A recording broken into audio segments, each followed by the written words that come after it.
यामिनी तुरंत पूछती है, पर क्यों बाबा? वो काला साया अपने असली रूप में क्यों नहीं था?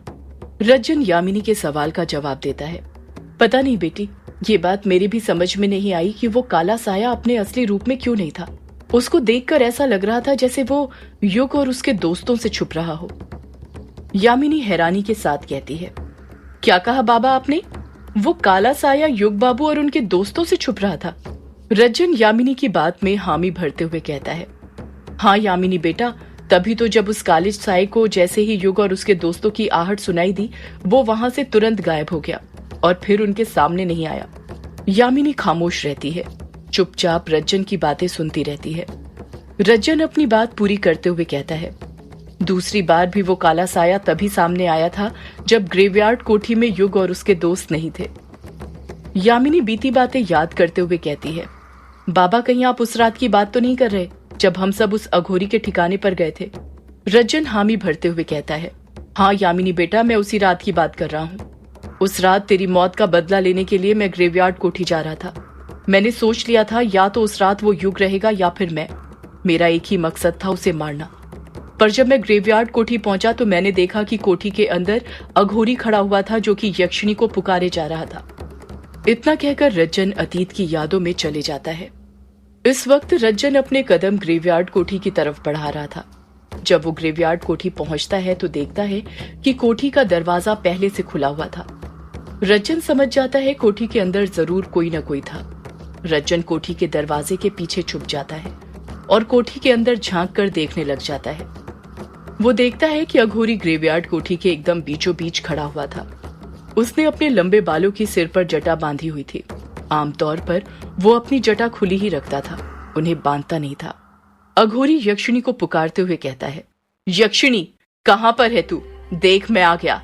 मैं वही कुत्ता हूं जिसे तूने श्राप दिया था। वो श्राप टूट चुका है। अघोरी बार बार यक्षिणी को पुकारे जा रहा था, उसे बुलाए जा रहा था, पर यक्षिणी वहां नहीं आ रही थी। वो वहां पर आती भी कैसे? इस वक्त वो शालिनी के शरीर में युग और उसके दोस्तों के साथ थी। अघोरी को अब गुस्सा आने लग गया था। वो गुस्से से गुर्राने लग गया था। वो काफी देर से कुछ न कुछ बोले जा रहा था, पर यक्षिणी का अभी तक पलटकर कुछ जवाब नहीं आया था।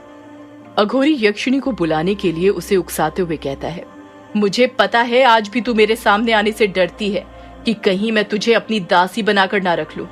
अगर उस रात तूने अपनी चोटी से मेरा मुंह बंद नहीं किया होता तो आज तू मेरे साथ सो रही होती और मैं तेरी सारी हवस मिटा देता।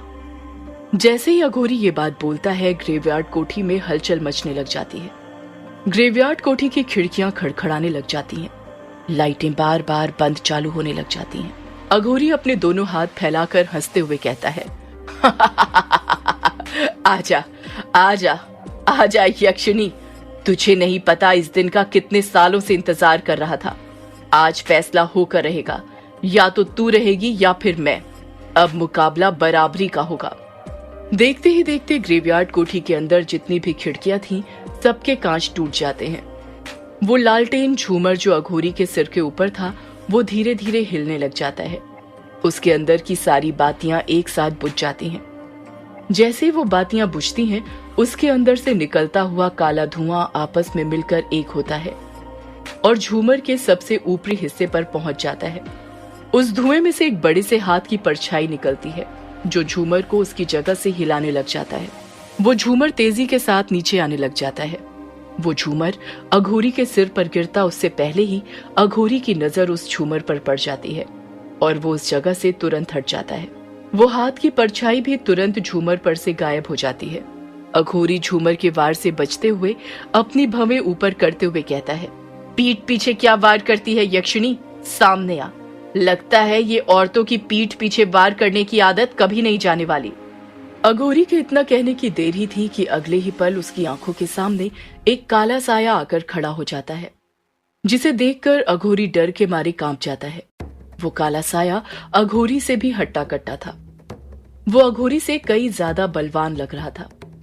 अघोरी काले साये को देखते हुए कपकपाते हुए कहता है, तुम कौन? एक डरावनी फुसफुसाती हुई आवाज सुनाई देती है, मैं यक्षिणी, तेरी मौत। यामिनी रज्जन को बीच में टोकते हुए कहती है, 2 मिनट बाबा, उस काले साए ने उस अघोरी से ये क्यों बोला, मैं यक्षिणी तेरी मौत? उसने मेरे नाम का प्रयोग क्यों किया? रज्जुन यामिनी के सवाल का जवाब देते हुए कहता है, क्योंकि वो काला साया अपनी पहचान गुप्त रखना चाहता था। वो अपना असली रूप लेकर उस अघोरी के सामने नहीं आना चाहता था। तू जानती है वो काला साया कौन है? वो ऐसे ही होते हैं, कभी अपनी पहचान किसी के सामने नहीं लाते हैं। यामिनी खामोश रहती है। रज्जन फिर अतीत के पल में चले जाता है। जब अघोरी मैं यक्षिणी तेरी मौत कहने की डरावनी आवाज सुनता है तो पहले तो वो डर जाता है, पर कुछ ही देर बाद वो अपने डर को छुपाते हुए कहता है, अच्छा तो ये तू है, तेरा ये नया रूप भी कमाल का है, मैं तो डर ही गया था। अघोरी के ठीक सामने काला साया खड़ा हुआ था। अघोरी उस काले साए को ऊपर से लेकर नीचे तक देखते हुए कहता है, ये क्या, तू मेरे सामने अपने असली रूप में नहीं आएगी क्या? कितने साल हो गए तेरी वो कामुक कमर देखे हुए, जरा वो कमर तो दिखा। वो काला साया कुछ जवाब नहीं देता है, वैसे ही खड़ा रहता है। अघोरी उस काले साए को घूरते हुए कहता है, मुझे पता है तू मेरे सामने क्यों आई है। तुझे तेरा ताज चाहिए ना, वो मेरे पास ही है, पर मैं तुझे वो तभी दिखाऊंगा जब तू मुझे वो हीरा लाकर देगी। उस हीरे को ताज में लगाते ही दो शक्तियां निकलेंगी, एक तेरी और एक मेरी। तू अपनी शक्ति ले लेना, मैं अपनी, फिर हिसाब बराबर हो जाएगा। अघोरी काले साए के कुछ कहने का इंतजार करने लगा, पर उसने कुछ नहीं कहा। वो वैसे ही चुपचाप खड़ा रहा। अघोरी ने उस काले साए को यक्षिणी समझकर कई बातें करी, पर वो काला साया एकदम चुप खड़ा रहा। अपनी जगह से टस से मस नहीं हुआ, ना ही कुछ बोला। ऐसा लग रहा था जैसे वो काला साया सही वक्त आने का इंतजार कर रहा था उस अघोरी को मारने के लिए। काला साया चुपचाप खड़ा रहता है, कुछ नहीं कहता। ये सब देखकर अघोरी के सब्र का बांध टूट चुका था। अघोरी गुस्से से काले साए को घूरने लग जाता है। उसकी आंखें लाल हो जाती हैं। अघोरी गुस्से गुस्से में अपने दोनों हाथ चिड़िया के पंख की तरह हवा में उठाते हुए कहता है, तू यक्षिणी जानती नहीं है, मैं बिना शक्तियों के भी क्या क्या कर सकता हूँ। तू भूल रही है आखिर मैं एक नर कुत्ता हूँ। लगता है मुझे तुझे अपना असली रूप दिखाना ही पड़ेगा, तभी तू मुझे वो हीरा देगी, ऐसे तो नहीं मानने वाली। इतना कहकर अघोरी अपने दांत किटकिटाने लग जाता है। धीरे धीरे अघोरी के नाखून जंगली कुत्ते की तरह होने लग गए थे। अघोरी के शरीर पर बाल आने लग गए थे। अघोरी का रूप कुत्ते के रूप में बदल पाता उससे पहले ही वो काला साया अघोरी के पैरों में लिपटने लग जाता है।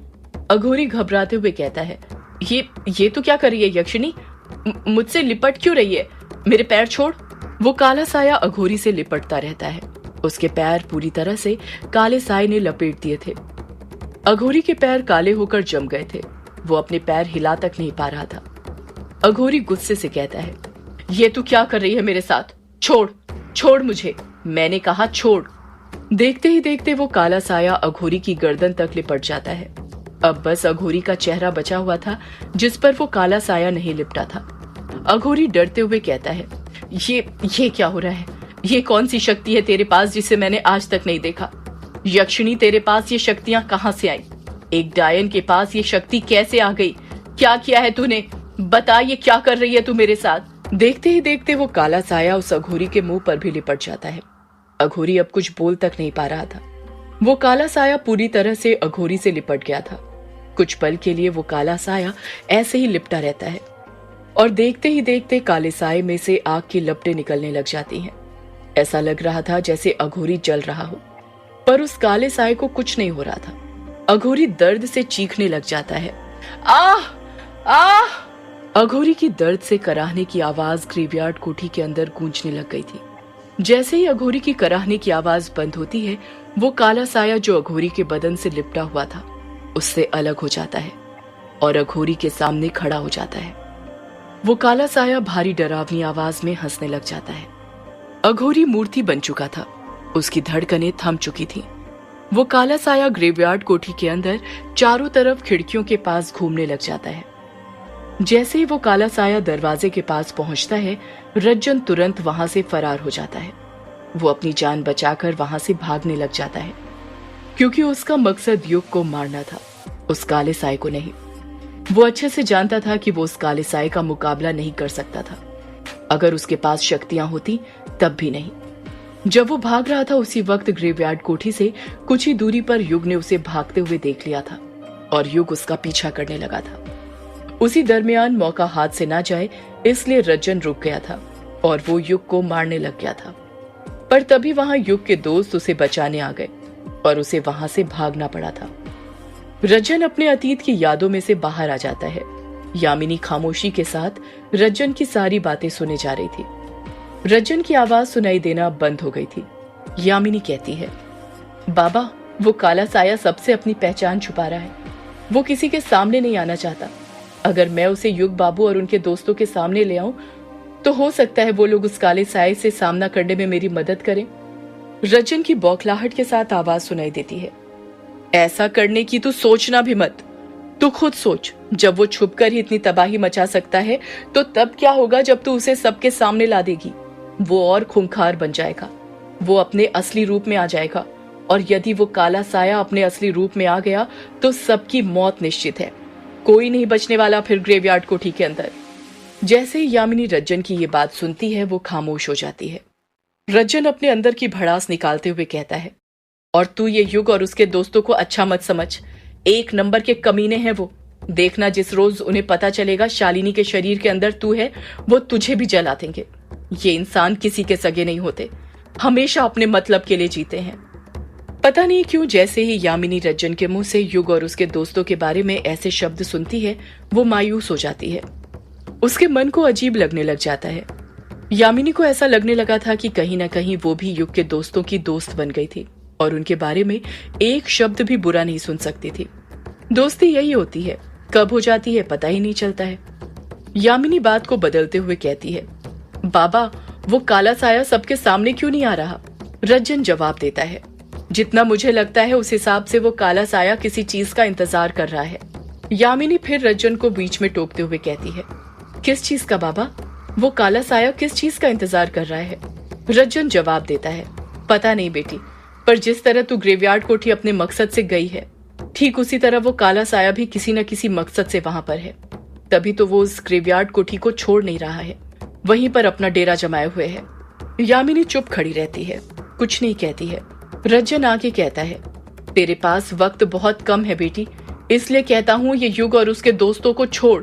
इंसान कभी किसी के नहीं होते, अपनों के भी नहीं, बस अपने मतलब के लिए एक दूसरे के साथ रहते हैं। तू अब अपना पूरा ध्यान अपने शरीर को ढूंढने में लगा। तुझे तेरा शरीर मिलेगा तभी तुझे इस ताज की पूरी शक्ति मिल पाएगी। वो काला साया और ताकतवर हो गया है। उस अघोरी को मारकर उसकी शक्तियां भी उसे मिल गई हैं। यामिनी कुछ सोचते हुए कहती है, अघोरी की शक्तियां मतलब नर कुत्ते की शक्ति? उसके पास तो यही शक्तियां थी ना बाबा? रज्जन हामी भरते हुए कहता है, हाँ बेटी, अब तू जा, देर मत कर। यामिनी नर्म लहजे के साथ कहती है, पर बाबा, मैं कैसे आपको ऐसे छोड़कर जा सकती हूँ? रज्जन कहता है, मैंने कहा ना तुझसे, अब ये मायाधारी की गुफा ही मेरा स्थान है जब तक तू मुझे मेरे श्राप से मुक्ति नहीं दिला देती। और वो तू तब दिला पाएगी जब तुझे खुद अपने अभिशाप से मुक्ति मिलेगी। तू जाते जाते मुझे एक वचन दे बेटी। यामिनी तुरंत पूछती है, कैसा वचन बाबा? सदियों से है पुरानी ये है यक्षिणी की कहानी। यक्षिणी एक आग है